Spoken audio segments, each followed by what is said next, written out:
আসসালামু আলাইকুম। আশা করি আপনারা সবাই ভালো আছেন। তো আজকে আমি আপনাদের মাঝে এমন একটা বিদ্যা আপনাদের মাঝে দিব। কিন্তু বিদ্যাটা আমি সম্পূর্ণরূপে দিব না, কেননা এটা হচ্ছে আমার গুরুর আদেশ দেওয়া নাই। আর তাছাড়া এই বিদ্যাটা আমি এর জন্য করে আপনাদেরকে দেখাইতেছি যে আপনারা এই বিদ্যাটা দেখেন এবং বুঝতে পারবেন যে আসলে বিদ্যা কী জিনিস সেটা বুঝতে পারবেন। আর এই বিদ্যাটার নাম হচ্ছে শরীর বন বা দেহবন। আর এই বিদ্যাটা যার কাছে জানা থাকে, যে জানে, তাকে ফেরেশতারা তো মানবেই। সে যদি চায় সব কিছুই করতে পারবে তখন। আর এই বিদ্যাটা যার জানা থাকবে, তার শরীরে কোনোদিন জিন পরি দেহ দানব কোনো কিছু ঢুকতে পারবে না। কোনো কুফরি কালাম তার শরীরে অ্যাকশন করবে না। সে খালি গায়ে যেখানে মন চায় সেখানে বেড়াইতে পারবে। আমরা অনেকেই কবিরাজি কাজ করি, তান্ত্রিক লাইনের কাজ করি। আমরা কিন্তু নিজের শরীরকে রক্ষা করার জন্য করে কিন্তু অনেক রকমের বন প্রয়োগ করে থাকি। যেমন অনেকেই তাবিজ ব্যবহার করে, নানান জিনিস ব্যবহার করে থাকে নিজের শরীরকে রক্ষা করার জন্য। কিন্তু মূলত পক্ষে আপনারা আমারকে দেখতে পারেন যে আমি কিন্তু কোনো তাবিজ আমার শরীরে আমি কিন্তু রাখি না। কেননা আমার ওস্তাদ আমাকে সব কিছু শিখিয়ে দিয়েছে কম বেশি। সে বলছে যে তুমি যে কোনো কাজেই যাও না কেন, তোমার কোনো শরীর বনের প্রয়োজন নাই। তুমি যদি এই কয়েকটা বিদ্যা যদি তোমার আয়ত্তে থাকে, তোমার কোনো শরীর বনের কোনো প্রয়োজনই নাই। খালি গায়ে যেখানে মন চায় সেখানে বেরাইতে পারবা। আমি কোনো আমি কোনো প্রকারের শরীর বন আমার শরীরে রাখি না। অনেকে এখন বলতে পারেন যে হয়তো আপনি কোনো শরীর বনের কোনো মন্ত্র হয়তো মুখস্থ করে রাখছেন, যার কারণে আপনার বিদ্যার প্রয়োজন নেই। আসলে আমি মন্ত্র বলতে পারেন যে মন্ত্র কাজে লাগাই। আমি যখন কোনো ভয়ানক কাজে যাই তখন আমার শরীরটা আমি বন করে নিই। আর তাছাড়াও বন করার কোনো প্রশ্নই আসে না। আমার উস্তাদ বলছে যে এই বিদ্যাগুলো যার জানা থাকে, যার আয়ত্তে থাকে, এই বিদ্যাগুলো যার আয়ত্তে থাকবে, সে যদি এই বিদ্যা মানে নিজের শরীরে বিদ্যাটা পড়ে নিজের শরীরে যদি ফুঁক নাও মারে, তারপরেও এই বিদ্যা তাকে রক্ষা করে সর্বদাই। যদি একবার মুখস্থ করে নেন, আজীবন আপনাকে রক্ষা করবে। একবার মুখস্থ করলে আজীবন রক্ষা করবে। আর আমার ওস্তাদ এটাও বলছে যে তোমার এই যে, যেমন ধরো যে কোনো শ্মশানে আমি গেলাম, যাওয়ার আগে কিন্তু নিজের শরীরকে কোনো মন্ত্রের দ্বারা বন্ধ করে নেই। আর আমি কিন্তু যেখানেই যাই, আমার কিন্তু কোনো প্রকারের মন্ত্র নিজের শরীরে ফুঁক মারতে হয় না, কোনো কিছু করতে হয় না। আমি সরাসরি ঢুকে পড়তে পারি। যে কোনো রুগী ছাড়াইতে আমি সরাসরি যাইতে পারি। আমার শরীর কোনো প্রয়োজন নাই। কেননা আমার ওস্তাদ এই কয়েকটা বিদ্যা দিচ্ছে, যে বিদ্যাগুলা আমি শুধু স্মরণ করি, মনের মধ্যে খালি একটু স্মরণ করি বিদ্যাটাকে, আমার শরীর অটোমেটিক বন হয়ে যাবে। তো সেই বিশ্বাস যদি না হয়, আমি আপনাদেরকে কিছু পরিমাণ দেখাইতেছি, যেগুলো আমি আপনাদেরকে এখানে দেখেন। এগুলো কিন্তু মারফতির বিদ্যা। আমাকে একজন বারবার ফোন করতেছে, যাই হোক আমি ফোনটা ধরতেছি, আমি আবার ভিডিও করতেছি। তো যাই হোক আমি আবার চলে আসলাম। এটা কিন্তু মারফতির বিদ্যা। আমি আপনাদেরকে একটু পরে দেখাই। মানে উপরের কিছুটা পড়বো, শেষের কিছুটা পড়বো, তাহলে আপনারা বুঝতে পারবেন। এখানে দেখেন কি বলছে, 40, এটার নাম হচ্ছে 40 হরফের দেহ তৈয়ার। মানে আমাদের দেহটাকে আল্লাহ তৈয়ার করছে আল্লাহর কোরআন আয়াত থেকে। কোন অক্ষর কোন জায়গায় আছে আমাদের দেহের, এটা কেউ যদি জানে, তাহলে তার শরীর সর্বদাই বন থাকে। তাকে কোনো জিনপরি ক্ষতি করতে পারে না, তাকে কোনো কুফরি কালাম ক্ষতি করতে পারে না। সে যেটা চাইবে সেটাই হবে। বিশ্বাস না হলে আপনাদেরকে একটু পরে দেখাইতেছি। 30 হরফে কোরআন তৈয়ার, 40 হরফে দেহ জারি। শোনো আল্লাহ মনো দিয়া, আলিফেতে না হইল। বা হরফে মুখ তৈয়ার, তা হরফে তালু পয়দা, সা হরফে চোখ হইল। জিন হরফে জিব্বা হইল। হা হরফে হাড় হইল। খ হরফে শিরের খুঁটি। দাল হরফে দন্ত হইল। জাল হরফে জালে জন খোদা তৈয়ার। র হরফে রোগ হইল। যা হরফে হইজে ছানা। সিন হরফে সিনা। শিন হরফে কণ্ঠ হইতে গলা তরি। সোয়াদ দোয়াত দুইটি হাত। ত জ আদমে দুইটি তন। আইন গুইন গোস্ত গরদান। ফা হরফে ফ্যাপসা বানান। যাই হোক, এটা হচ্ছে পুরোটাই আছে, আমি শেষেরটুকু বলতেছি। এখানে দেখেন, এই যে আমি শেষের আর একটু বলতেছি। ইয়া হয় পায়ের বেরি, 40 হরফে আদমের দেহ তৈয়ার, 10 হরফে 10টি শক্তি দিলেন নিরঞ্জন, 10 দর্শন শক্তি, শ্রাবণ শক্তি, ঘ্রাণ শক্তি। আসলে ভাই দেখে দেখে বললে আমার একদমই হয় না, আমি মুখস্থ বলতে পারি ভালো। আমি পুরোটাই পড়ে শোনাবো না, কেননা এটা আমার ইউটিউবে দেওয়াটা নিষেধ আছে, ইউটিউবে দেওয়া যাবে না, এগুলো সবাইকে শেখানো যাবে না, এগুলো গুরু শিষ্যের খেলা। এখন আমি শেষেরটুকু শুধুমাত্র আপনাদেরকে পড়ে শোনাইতেছি। এই শেষেরটুকু এখান থেকে ধরা আছে। 40 হরফে আদম তৈয়ার করিলেন পাক পরওয়ার, 40 হরফে আমার দেহ বাঁধলাম কলবে রাখলাম আল্লাহ আলী নূর মোহাম্মদ, মা ফাতেমা রাখলাম কণ্ঠপুরে, হাসান হুসেনকে রাখলাম আমার ডাইনে বায়ে, যদি আমার বন্ধ ছুটে দোহাই লাগে লা ইলাহা ইল্লাল্লাহ মুহাম্মাদুর রাসূলুল্লাহ। এটা হচ্ছে সেই 40 হরফের দেহ তৈয়ারের জারি। এগুলো বিদ্যা যা জানা আছে এটা কিন্তু অনেক বড়, আমি আপনাদের গল্প পরিমাণ শোনালাম। কারণ আপনারা জানেনই যে কোরআনে কিন্তু 30 হরফ দিয়ে কোরআন তৈরি করা হয়েছে, আর মানব দেহ তৈরি করা হয়েছে 40 হরফে।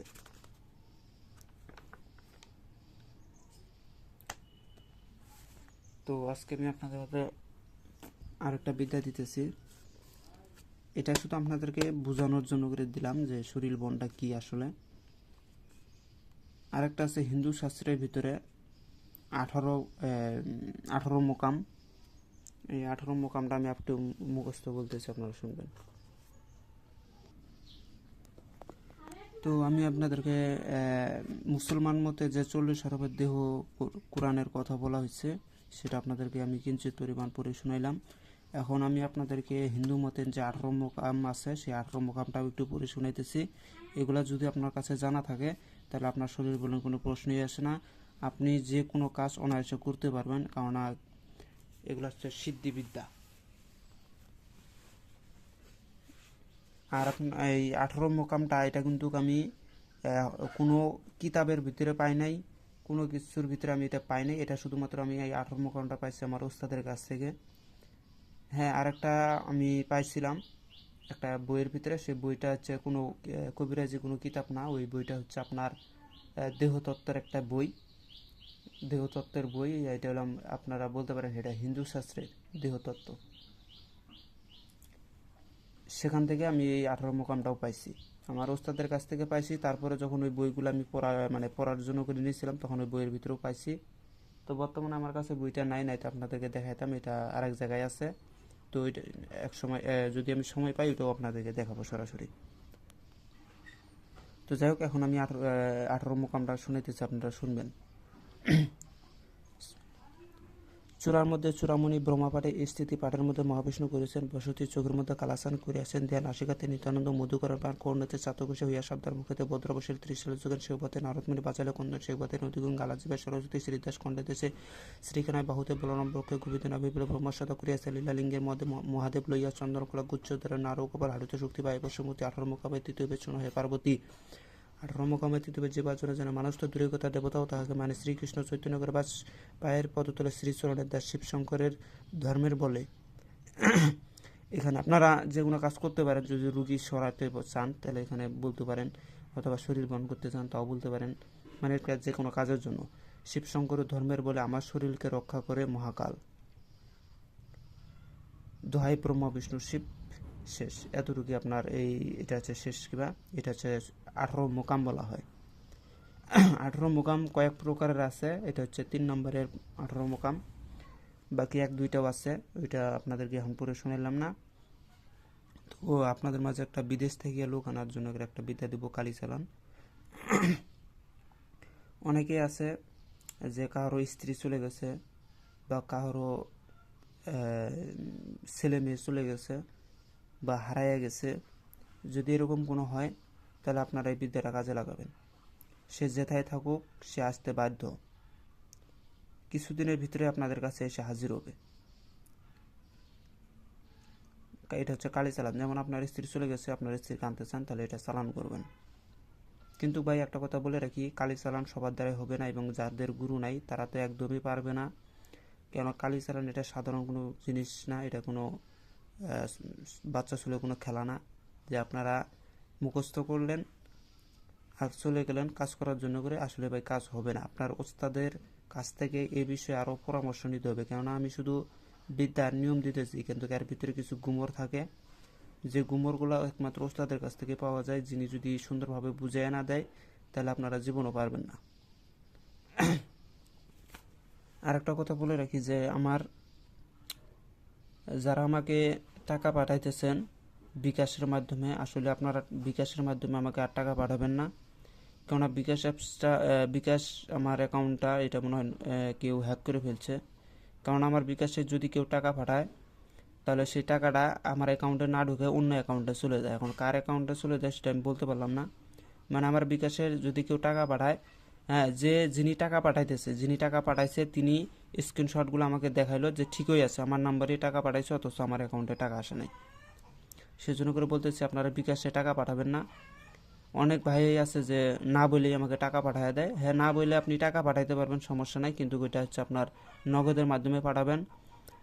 এক কথা, আমার এই লাস্টে 91 নাম্বারের 01748501691 এই নাম্বারে, এটা হচ্ছে নগদ খোলা আছে, আপনারা এই নাম্বারে টাকা পাঠাবেন। আর বিকাশে ভুল করেও বিকাশে টাকা পাঠাবেন না, কেননা বিকাশে যেগুলো টাকা পাঠানোগুলো আমার হাতে আসে না। আমি ইউটিউবে বলে দিলাম, আপনারা যদি এখন যদি কেউ ভুল করে বিকাশে টাকা পেটে ফেলান তাহলে সেটার কোনো দায় ভাই আর আমি নিব না। আপনারা নগদের মাধ্যমে টাকা পাঠাবেন। আবারও বলে দিচ্ছি, নগদের মাধ্যমে টাকা পাঠাবেন। আমার লাস্টে 91 নাম্বার, ওই নাম্বারে যেটা ইউটিউবে দেওয়া আছে যে নাম্বারটা, ওই নাম্বারেই বিকাশ এবং নগদ খোলা আছে, কিন্তু ভুলবশত এখন বিকাশে আপনারা টাকা পাঠাবেন না, আপনারা এখন নগদে টাকা পাঠাবেন। তো যাই হোক, আমি বিদ্যাটা দিচ্ছি। এই যে বিদেশ থেকে লোক হাজির করা কালি চালান, আমি মন্ত্রটা বলতেছি। এই বিদ্যাটা কিন্তু আমি এক ভাইকে দিছিলাম, আমার ইউটিউবেরই একজন ভক্ত হইতে পারে, সে চাইছিল বা আমি তাকে দিছিলাম, সে কিন্তু কাজ করছে, কিন্তু সে কাজ করার সময় অনেকটা বিপদের সম্মুখীন হয়েছে। তার শরীরের মানে কাজ করার পরের দিন থেকে সে অসুস্থ হয়ে পড়ছে, যার কারণে আপনারা একটু ভেবেচিন্তে এগুলো কাজ করবেন, নয়তো আপনারা বিপদে পড়তে পারেন। আর অবশ্যই এগুলো কাজ করার আগে নিজের শরীরটাকে পাকাপোক্তভাবে বন করে নেবেন। আর যদি কেউ বন না জানেন তাহলে আপনাদেরকে একটা উপায় শিখিয়ে দিতেছি, সেটা হচ্ছে যে আপনারা যে কোনো কাজ করেন, সেটা কুফরি কালাম হোক বা কোনো কালি চালান হোক, যে কোনো কাজ করেন, এই কাজটা করার মানে শুরুর থেকে আপনাদের শরীরকে 1 সপ্তাহ পর্যন্ত বন রাখবেন। কেননা একটা কথা মনে রাখবেন, যখন কাউকে কোনো ছেলে বা কোনো মেয়েকে যখন আপনি কাজ করে দিবেন, এই যে কাজটাই করে দেন, ওইটার অ্যাকশন কিন্তু ওই মেয়ের উপরেও পড়বে, ছেলের উপরেও পড়বে, এবং আপনি যে কাজ করে দিচ্ছেন আপনার উপরেও অ্যাকশনটা আসবে। সেজন্য করে আপনি চাইবেন যে আপনার শরীরটাকে 1 সপ্তাহের মতন বন রাখার জন্য। যদি বন বিদ্যা আপনার নাও জানা থাকে তাহলে শুধুমাত্র একটা কাজ করবেন, সূরা নাস এবং ফালাক। সকালে ঘুম থেকে ওঠার আগে ঘুম থেকে উঠবেন, উঠার পরে ওখানে 3বার পাঠ করে, এই সূরা নাস ফালাক 3বার করে পাঠ করে আপনার শরীরে ফুঁক দিয়ে দেবেন। সারাদিন নিরাপদে থাকবেন। সন্ধ্যার টাইমে আবার 3বার করে পাঠ করবেন। এইভাবে 1 সপ্তাহ চালায় যাবেন, তাহলে আপনার কোনো ক্ষতি হবে না। আর যদি আপনি বলেন যে আমি শুধু কাজ করার ক্ষেত্রে আমি শরীরটা বন করলাম, কাজ শেষ করলাম, এখন আমার আর শরীর বনের প্রয়োজন নাই, তাহলে কিন্তু ভাই আপনি বিপদে পড়বেন, কেননা রোগ জীবনও আপনাকে এসে ধরবে, তাই আপনাকে অসুস্থ করে ফেলতে দিতে পারে। সেই দিক দিয়ে একটু খেয়াল রেখে কাজগুলো করবেন। যাই হোক, আমি বিদ্যাটা বলতেছি,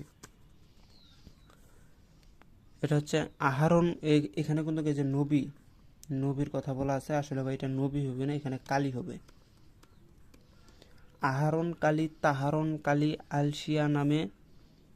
আলসিয়া নামে মা কালী থানে হইল খারা, অফুলা সফুলা চার দুয়ার থনু বান্ধিয়া মা, যা মা কালী তুই কান্দিয়া বিদেশ থাকিয়া অমুকের বেটি অমুককে আন, অমুকের ছেলে অমুকের কাছে সাজিয়া সুজিয়া, যদি আনিয়া না দেবু 80,000 বার শিবের মাথায় তোর 2 পাও মুছিব। এখন এটাকে শুধু যে আপনার প্রেমিকার ক্ষেত্রে তা না, আপনি যদি চান আপনার স্ত্রীকে আনতে পারেন, সেক্ষেত্রে এখানে কি বলবেন, আহারণ কালী, তাহারণ কালী, আলসিয়া নামে মা কালী থানে হইল খারা, অফুলা সফুলা চার দুয়ার থনু বান্ধিয়া, যা মা কালী তুই কান্দিয়া বিদেশ থাকিয়া, মানে এখানে বলতে হবে যে আমার স্ত্রী, আমার অমুক স্ত্রী বা আমার বিদেশ থেকে অমুকের বেটি অমুককে আন, আমার কাছে সাজিয়া সুজিয়া। আমার কাছে, এখানে যে অমুকের ছেলে অমুক আছে, এই জায়গায় আপনার কথা বলবেন। বা এভাবে বলতে পারেন যে আমার এখানে বলতে পারেন যে অমুকের ছেলে কিন্তু বিশেষভাবে বলতে হয় এখানে আমার কথাটা বললে সব কিছু সহজ হয়ে যায়। আপনারা বলবেন যে অমুকের বেটি অমুককে আমার কাছে আন সাজিয়া সুজিয়া, যদি আনিয়া না দেব ৮০,০০০ বার শিবের মাথায় তোর 2 পা মুছিব। এখানে শর্টকাট নিয়মে বলা আছে ধানের মাটি পুড়িয়া গাছে লটকাইয়া রাখিবে, 7 দিন হাজির হইবে। এখন আপনাদেরকে নিয়মটা একটু খোলাসা করে দিই, স্ক্রিনশট দিয়ে নেন। ধানের মাটি, এখানে আপনারা যারা সাহসী লোক, যদি কেউ চালানটা করতে যান তাহলে আপনাদেরকে একটা অতি তাড়াতাড়ি রেজাল্ট আনার জন্য করে একটা উপায় শিখিয়ে দিচ্ছি। সেটা হচ্ছে যে আপনি প্রত্যেক দিন শনিবার থেকে কাজ শুরু করবেন অথবা মঙ্গলবার কাছ থেকে কাজ শুরু করবেন। প্রত্যেক দিন মানে যে টাইমে আপনি প্রথম দিন কাজ করবেন, এটা কিন্তু কাজ করার নিয়ম কিন্তু রাত 12টার সময় একটা ঘের বাতি কালী মন্দিরের সামনে জ্বালাইয়া দিবেন, বাম ঠ্যাঙের উপরে ভর করবেন, ভর কইরা এই মন্ত্রটা 7 বার জপ করবেন। ওই ধানের উপরে 7 বার জপ কইরা আপনারা ঠ্যাংটা নামায়া আর সামনে সোজা আপনার বাড়ির দিকে মুখ করবেন, সোজাসুজি চলে আসবেন, আপনারা পিছনে তাকাবেন না। এভাবে 1 সপ্তাহ করবেন। 1 সপ্তাহ করলে পরে দেখবেন যে কয়েকদিনের ভিতরে আপনার স্ত্রী হাজির হয়ে যাবে, বা আপনি যার জন্য কাজ করতেছেন সে হাজির হয়ে যাবে। আর এটা শুধু এই যে ধানের মাটি পুড়িয়া গাছে লটকায় রাখিবে, এটা আমি কিসের জন্য দিছি, এটা হচ্ছে যারা হচ্ছে ভীতু লোক বা যারা রাতে প্রত্যেক দিন যাইতে পারবে না বা রাত 12টার দিক প্রত্যেক দিন যায় কাজ করতে পারবে না, তাদের জন্য করে সহজভাবে এই কাজটা আমি দিছি। যে আপনারা কালী মন্দিরের সামনে একটা ঘেরবাতি জ্বালায়া কালী মন্দিরের সামনে থেকে একটু মাটি নেবেন, 1 মুষ্টি মাটি নেবেন, নিয়ে ওখানে এই মন্ত্রটা বাম ঠ্যাঙের উপরে ভর করে 7 বার পইরা একটা ফুঁক মেরে দেবেন মাটির মধ্যে।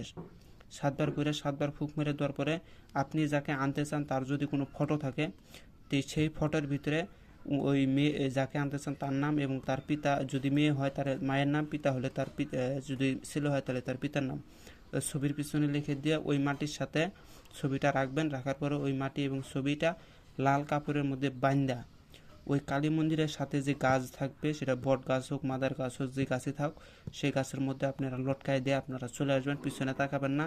1 সপ্তাহ বাদে দেখেন একটা রেজাল্ট আসে কি না। একটা কথা মনে রাখবেন, যদি অনেক দূরের লোক হয়, বিদেশের লোক হয়, দেখতেছেন যে 7 দিনের ভিতরে আসা সম্ভব না, সেক্ষেত্রে যদি আপনারা তাড়াহুড়া করেন তাহলে কিন্তু সে যার উপরে এই কাজটা করবেন সে কিন্তু কালিয়ে যায় কিন্তু তার মাথাকে নষ্ট করে দেবে। তাকে যেভাবেই হোক আপনার কাছে আনার চেষ্টা করবে। সে যদি আসতে না পারে, টাইম মতো যদি আসতে না পারে, তাহলে তার ব্রেনটের সমস্যা হয়ে যাবে এবং সে পাগল হয়ে যাবে। সেদিক দিয়ে একটু খেয়াল খবর করে আপনারা কাজগুলো করবেন। আসলে আমার ওস্তাদ বলছে যে বিদেশ থেকে যদি কাউকে হাজির করতে হয় বা দূরের কোনো লোককে হাজির করতে হয়, সেক্ষেত্রে কিন্তু সময়টা বেশি নেওয়া দরকার। কেননা সময়টা বেশি হলে তাহলে ধীরে সুস্থে সে আসতে পারে। আর যদি আপনারা তাড়াহুড়ার মাধ্যমে তাকে আনেন তাহলে তারও সমস্যা হবে, আপনারও সমস্যা হইতে পারে। সেজন্য করে এই কাজটা ভেবেচিন্তে করবেন। তো সবাই আসলে আর একটা কথা বলে রাখি, অনেকেই, আমি আবারও বলতেছি যে আমার বিকাশে কেউ টাকা পাঠাবেন না, নগদের মাধ্যমে টাকা পাঠাবেন। আর যার কোনো কিছু যদি প্রয়োজন হয় ইমো হোয়াটসঅ্যাপে যোগাযোগ করতে পারেন। যদি ইমো হোয়াটসঅ্যাপে না পান তাহলে আমার সরাসরি ফোনে যোগাযোগ করবেন, অবশ্যই আমার ফোন রিসিভ করা হবে। তো সবাই ভালো থাকবেন, খোদা হাফেজ, আসসালামু আলাইকুম।